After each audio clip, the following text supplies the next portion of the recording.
Picking up again with this series, thinking about playing Saratoga, Volume 1 from the Great Battles of the American Revolution series, designer Mark Miklos, published by GMT Games. I will say, okay, I'm this is getting fun, but I also think that this is getting fun because I'm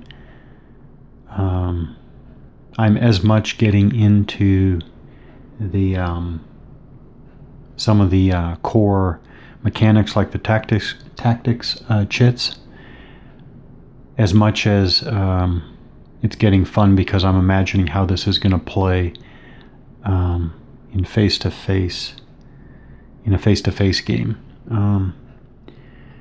One thing, and this goes back to the very low resolution in the design. So I'm on the bottom of turn 7. So I'm starting the back side of the battle.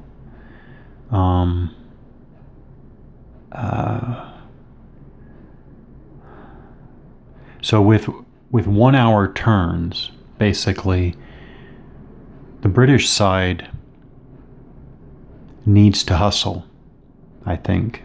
Well, I'm starting to think that at this point. But I don't know. That's also because basically the British side is spending the first 6 turns out of 12 advancing to contact, basically. And I was thinking before that you have very fixed movement allowances, fixed movement costs. It's not like you have variable movement, but then I was thinking, actually, in a sense, you do have variable movement, because turns 1 and 2, you could have fog. And in fog, you're not going to have strategic movement. So in other words, if you have fog on turns 1 and 2, then the British have the challenge of advancing and making, decisive contact with the Americans using only printed movement allowances. Then you have the next step up is you get one of those turns without fog, so you get one of those 2 turns where you can double your movement allowances along the tracks and roads. And then all the way up to you don't get fog in either of the turns. Then you get 2 turns of strategic movement. So in effect, understanding, of course, that you're going to be limited to the road and track network, you're getting essentially 2 extra turns of movement. That is like everything, like pretty much everything else in this design. I think those steps of differentiation are pretty huge. And that, again, is low resolution in the design, I'm thinking. So that is too bad. But on the other hand, the deciding on the tactical chits, you have 8 to choose from, a maximum of 8 to choose from. And when you think about what they represent, from skirmish to attack an echelon to frontal assault, commit reserve, or refuse flank, these are all pretty interesting. I mean, they definitely add a layer above, I guess, what I would say is the kind of the simple Napoleon at War combat system, which this game goes significantly beyond.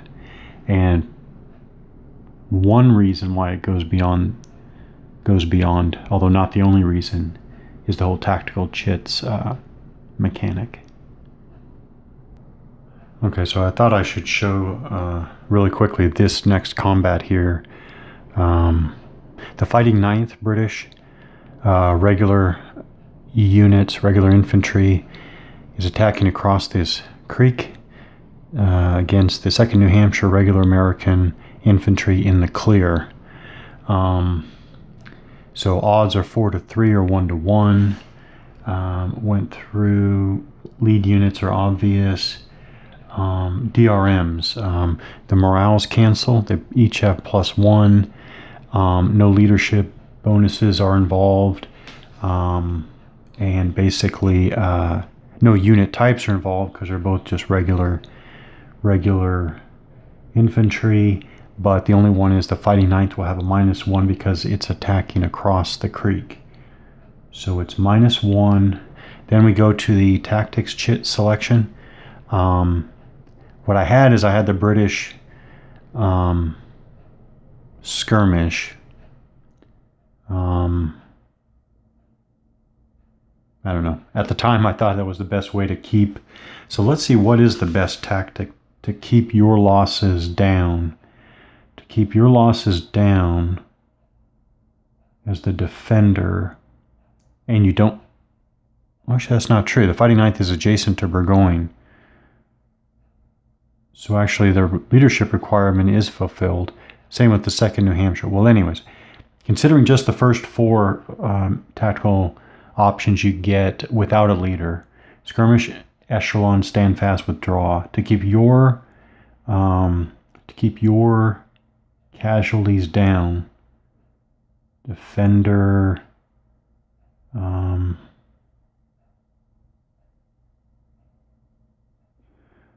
Okay, it is.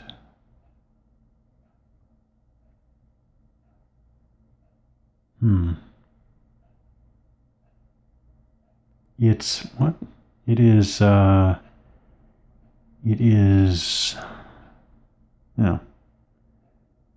It's hard to say. Yeah, actually, well, I guess that's good that it seems hard to say. You might say withdraw, but really withdraw is not. That's good. It's not really obvious which one is best. So anyways, I had the British choose skirmish, and in this case, I had the New Hampshire American unit choose skirmish as well. They're in the clear. Could have done withdraw, but it's not that bad of it. I mean, it's a fairly good unit. So anyways, both sides chose skirmish, so they not canceled each other, but the DRM is a 0. So the British just had a -1 because of the terrain. The British rolled a 6, -1 for a 5, which is right in the middle of the 1-to-1 column. So it was a pin. So we've got the pin marker, and so we'll resolve the pinned result. Opposing units remain engaged, all disrupted, and okay, so nobody's moving anywhere. Disrupted and shattered units on both sides are captured. We don't have any of those. The defender, followed by the attacker, then places his or her units in the captured box and adjusts army morale. We don't have that. A pinned marker is then placed on all hexes involved in this combat. Oh. Okay. Both hexes get a pinned counter. The next phasing player must have, okay, so the next phasing player, I guess it's the American. No, actually, we don't know who's going to be the next phasing player. Oh, that's interesting. We're at the bottom of the 7th. British are the second player in turn 7. Next we go, the next phasing player is unknown because we're going to the top of the 8th turn. Okay, interesting. Since I just placed these pin markers, I was wondering about shortage of game markers and non-unit chits. I have no idea about that yet, but that made me wonder. The Americans have 1 momentum chit, the British have 1 momentum chit, and so there are 3 in the momentum chit pool. This made me wonder. Is this number, so are the 5 momentum chits that come with the game, is that a fixed number? Or is that, or can you, again, record more momentum chits with scratch paper or what have you? But no, reading the rules make it sound like the 5 momentum chits in the game for Saratoga is a fixed pool. So there are 5 momentum chits to available to be in play, and no more. Okay. All right, there's a little something interesting in this next combat. So Fraser with British Grenadiers at +2 morale are attacking Arnold and his 1st New Hampshire American infantry in the woods here, and the British are crossing also across the creek there. The morale was 1 in the British favor. Grenadiers at +2, 1st New Hampshire at +1, 1 in favor of the Grenadiers, but Arnold has a close combat value of 2 to Fraser's 1, so that kind of canceled out. So the leadership, close combat influence canceled the morale influence. So then we had just -1 for the attacking across the creek. Then, interestingly, I had Fraser with the Grenadiers, high morale. I thought, go for a frontal assault. This is allowed because of Fraser's presence. And I went ahead and had Arnold experiment with an attack en echelon. And it turns out that if the attacker chooses frontal assault against, let's say, a skirmish defender, a defender with a skirmish order or tactical chit, the attacker is going to get a +2, pretty significant. But if the defender chooses an attack en echelon, it goes down to a modifier of 0. So basically, for the defender to attack en echelon,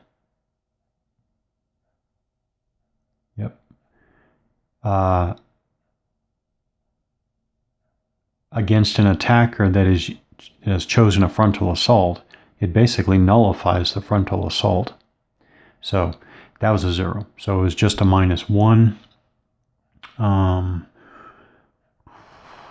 3 to 2.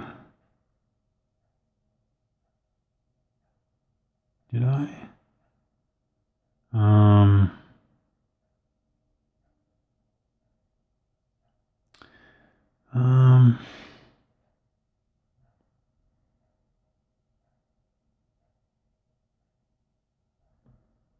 Okay, hang on.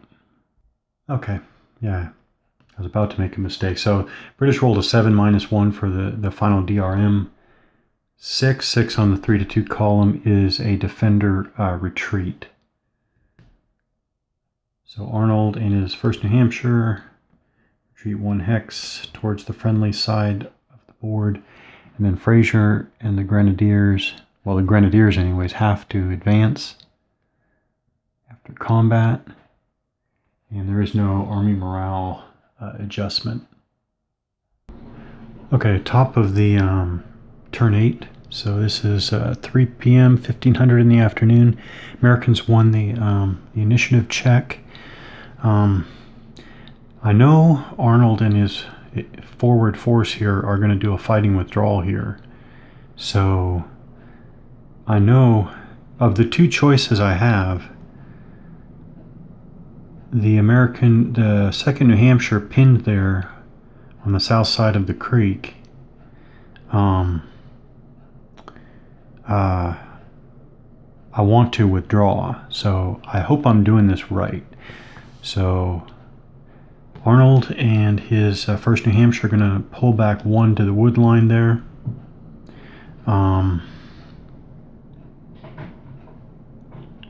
So 2nd New Hampshire has the pin marker on it, but is strength of 3, upslope +1. Okay, so pinned units may move only if they do not end the movement phase adjacent to any enemy units. And then, of course, I will be taking an army morale penalty. So I'm going to go 1-2 for up this slope. And I'm not overstacked because that's 6 strength points in that hex. So 1-2, and then we'll go 3.5 for regular infantry entering the woods, like that. Dearborn is going to pull back with Morgan on the knoll there. So that would be two. Okay. Then, okay, before I talked about the movement restriction for the American units on Bemis Heights, now's the time to talk about the release of Gates' wing. So on the turn track, there's a reminder, Gates release on 0. So 3 ways for Gates' wing to be released. One is a British unit comes within 4 hexes of this hex right here by Mill Creek, where Mill Creek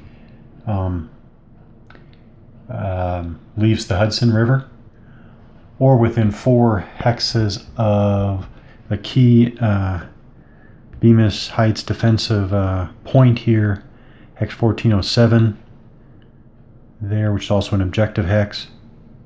Oh. Yeah.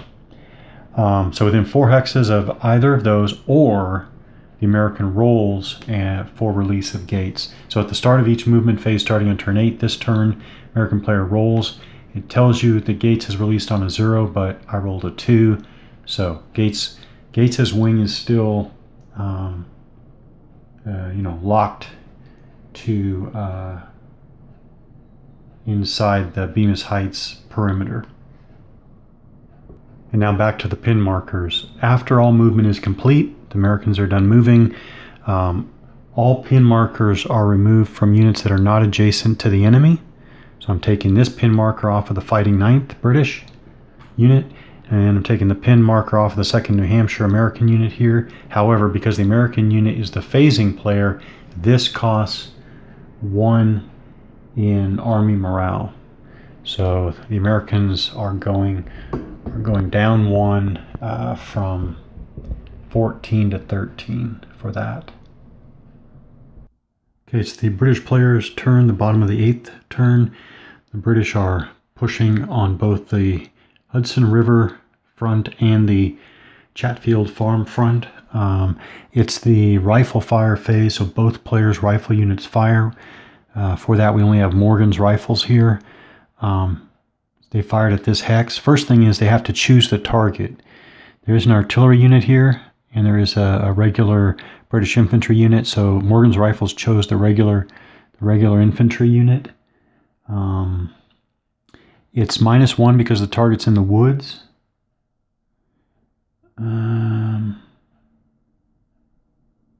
Actually, yeah, -1 because target is in the woods.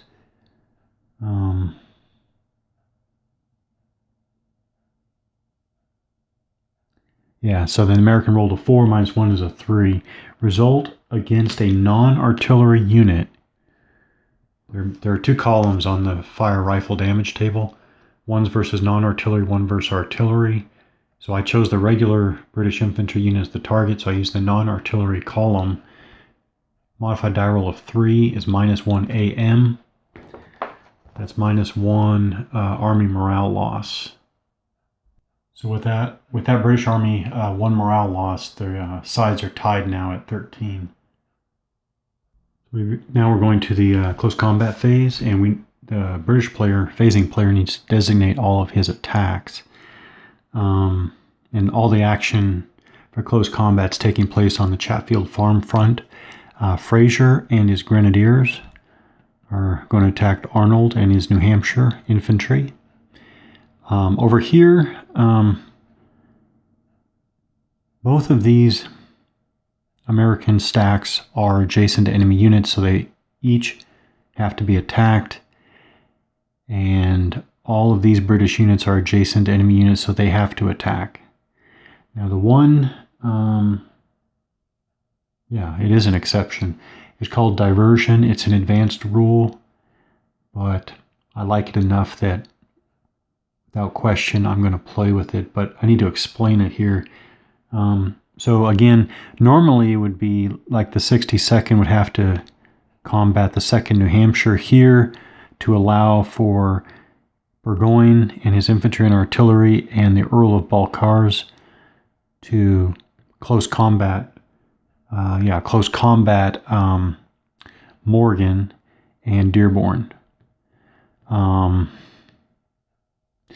Except the British are going to use the diversion option.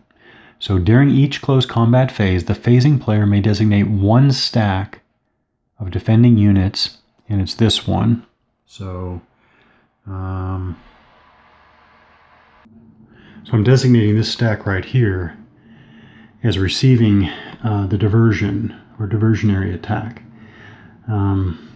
So it may designate one stack of defending units as receiving a diversion. The attacker does not attack, so 62nd is not attacking the 2nd New Hampshire. The attacker does not attack these defending units, but the adjacent attackers' units that created the diversion, that would be 62nd, must attack some other enemy units. The 62nd is going to be attacking Morgan and Dearborn along with the rest of the British here. All attacking units which are adjacent to the defending units receiving the diversion are penalized by having the odds in the close combats or combats in which they are involved shifted. Basically, the 62nd is only launching a diversion against the 2nd New Hampshire so that it can attack along with the rest of these units Morgan and Dearborn, but this attack will suffer a one column shift to the left. So this this attack was all over the place. So basically, basic odds was 2-1 for the British. Lead units, the British chose the 62nd over here. Americans chose Dearborn's infantry here. For DRMs, the morale was 1 in favor of the Americans, but the British had Burgoyne with his 1 for close combat. The British had the advantage for the defending Morgan's rifles, but the British were penalized by attacking upslope. So actually that all canceled each other out. Then we went to the tactics chits, selection and resolution. Burgoyne chose a frontal assault, Morgan chose a withdraw, and that turned out to be devastating, or could have been devastating, because attacker's frontal assault to a defender's withdraw is normally a +2. But then the British rolled a 0, which was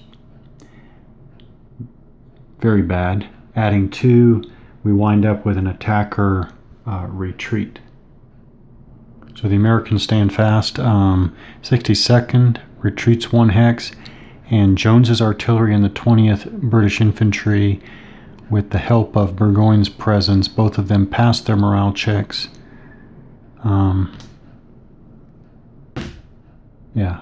And the Earl of Balcarres passes his morale check, so they all stay on the front line there. Yeah. All right, I'm doing Fraser's attack against Arnold over here. I think I've been incorrectly applying a -1 to attacking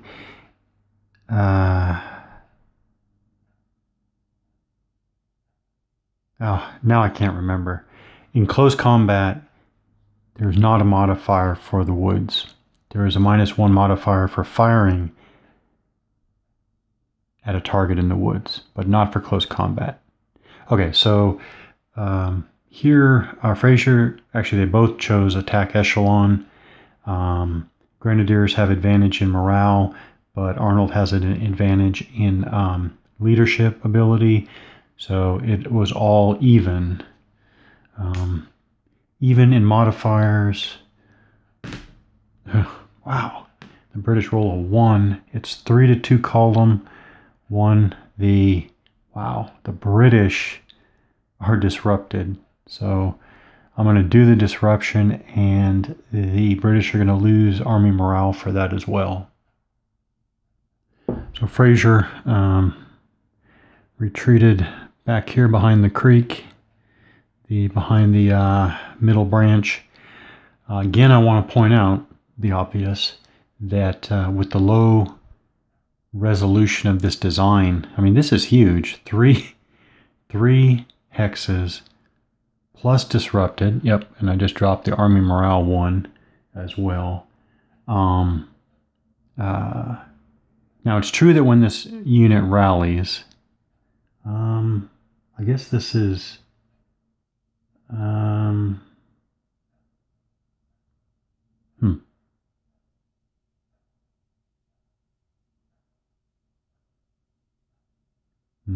Okay, anyways, 3 hexes back is significant alone. That's basically a whole regular move back. And what's the significance of that? It's only a 12-turn battle. Plus they're disrupted, so they'll have to rally. They're not doing much. I mean, they can move 1 hex while they're disrupted, but they're not doing much else until the turn after they rally, if I remember correctly. So it's pretty significant.